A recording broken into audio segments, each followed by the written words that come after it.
Welcome back to the Sting of Scorpion Z31, and today I'll be talking about machinery. So, let's get to it, shall we?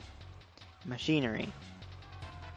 Sentient or not, throughout the Kirby series we find many different varieties of fine machinery, which mostly consist of unknown origins, and while it's easy to assume these pieces of technology were most likely crafted by those who favored science, the ancients, whom are known for making loads of things in the series already, so it's not as surprising to think that they'd also be responsible for these pieces of machinery lingering about.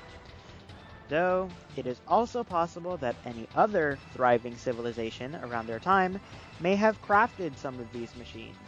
After all, the ancients did not work alone to reach prosperity. Well, regardless of whomever made these pieces of machinery, I believe some of these machines are actually worth noting, such as air ride machines. Air ride machines are hoverboard-like flying vehicles featured in the racing game Kirby Air Ride. They respond to their riders' mental commands and have varying abilities, perhaps inspired by the Warp Stars themselves, which do already seem to have such abilities and are well known. Air ride machines seem to have been around since ancient times, and are apparently scattered across the universe. Strangely, air ride machines are also sometimes seen to fly around aimlessly without a rider. There are two very special air ride machines, or legendary machines, known as the Dragoon and Hydra, which both are mostly seen to be in an incomplete state and are hidden from the world. The Dragoon is referred as a phoenix, and that it can cut through the skies. The Hydra, on the other hand, is known as King of Destruction, and was born to battle.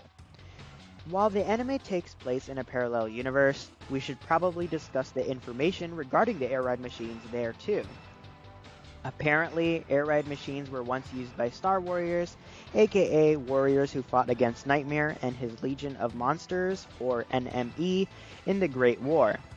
Seeing the descriptions of these air ride machines and the information that was given to us from the anime, it wouldn't be out of the ordinary if these air ride machines truly were made not only for the means of transportation, but for the purpose of combat or something along those lines.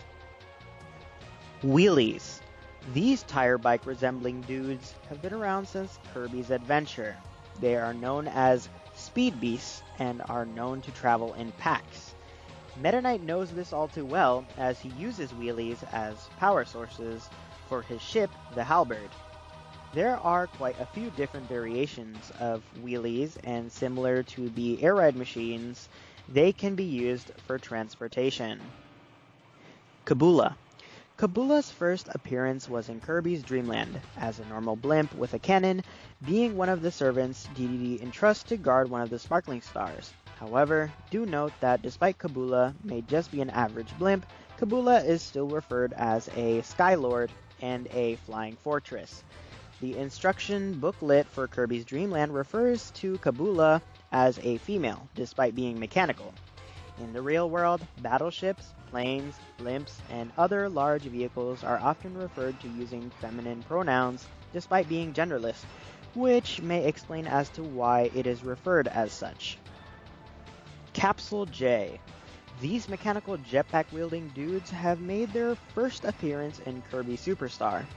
There is not that much to them specifically, they kind of just attack you on the spot, but the strangest thing about them is that it seems there is always a successor. Capsule J, Capsule J2, Capsule J3. Wonder why? Heavy Lobster. This mechanical lobster made its first appearance back in Kirby Superstar. This mechanical monstrosity seems to serve under Meta Knight's behalf. However, the origins of this machine seem to lie within the planet Mechai, a completely industrialized planet with a giant factory which creates these crazy mechanical lobsters. Heavy Mole. This groundbreaking machine first showed up in Kirby's Adventure. It was entrusted with protecting a piece of the Star Rod. Also, as Heavy Mole's name suggests, this machine was based off of a mole, as apparently it spends most, or if not all, of its time digging tunnels beneath Dreamland, which to me honestly sounds very intriguing. However, it is not the only machine based around a mole. Robo-Mole. First appearing in Kirby Mass Attack's Field Frenzy subgame, Robo-Mole is a large, robotic mole with a living, breathing mole inside the cockpit. Not much is known about it. Computer Virus. Computer Virus made its first appearance in Kirby Superstar. The Computer Virus is a strange, surrealistic entity that resembles the classic Mac OS computer operating system, replaced with a lookalike of the modern Mac OS in the remake, and attacks using a collection of 3 different monsters each time it appears. It also seems that there is more than one system out there. I find it rather interesting that both the computer viruses that we encounter are conveniently and technically found on ancient-related sites. One of these computer systems even references Landia. Is it all just some big coincidence? Pix. Pix first made his debut in Kirby and the Crystal Shards. Made up of 3 colored diamonds, each diamond has its own power. Pix is the boss of Planet Rockstar, or also known as Destroyed Star. Wonder what happened. Was it always that way, or either way? Rockstar was a planet that was once inhabited by an ancient civilization. However, like many others, the civilization that once inhabited the planet is nowhere to be found. Before reaching Pix's spaceship, it is seen sitting in the ground and looks like a pyramid. This may be a reference to the Black Pyramid in Stage 6 of Sand Canyon in Kirby's Dream Land 3. They even share the same color and bizarre interior. HRH.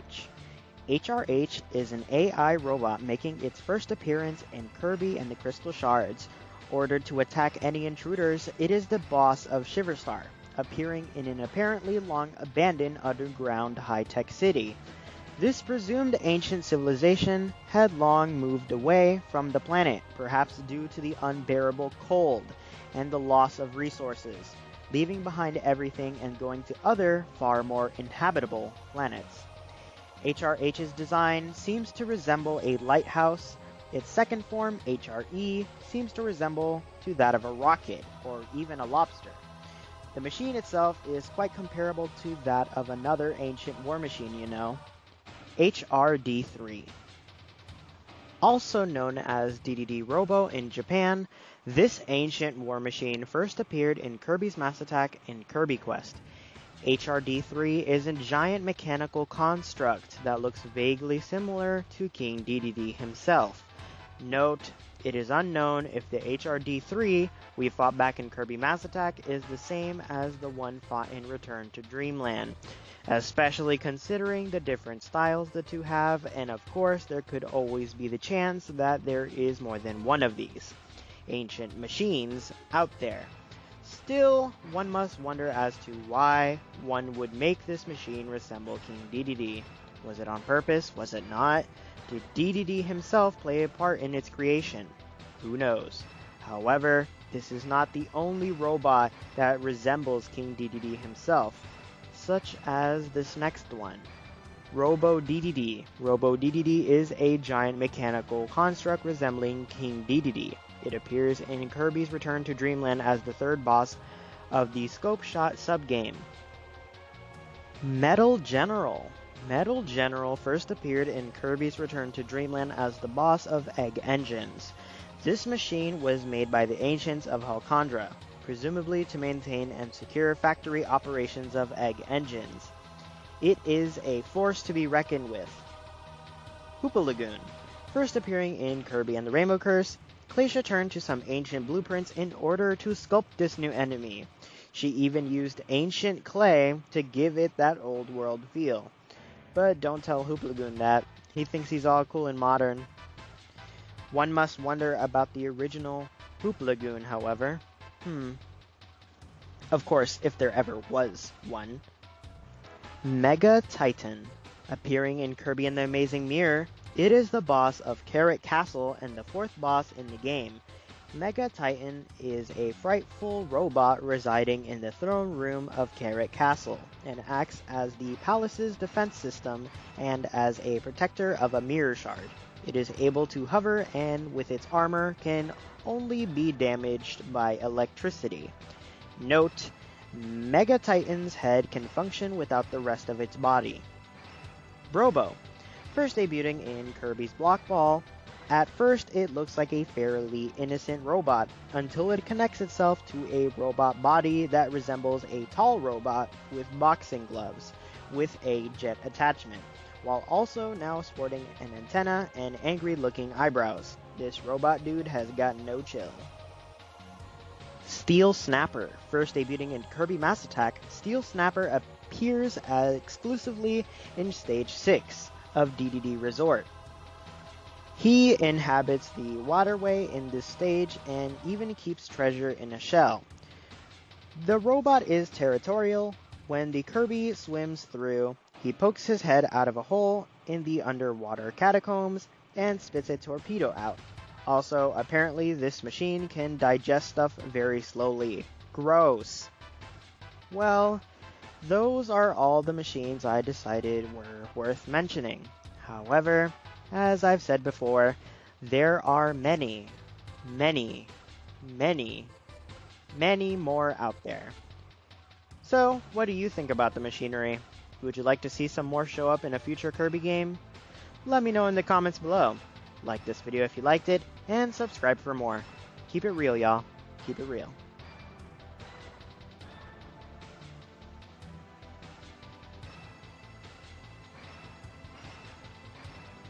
Welcome back to this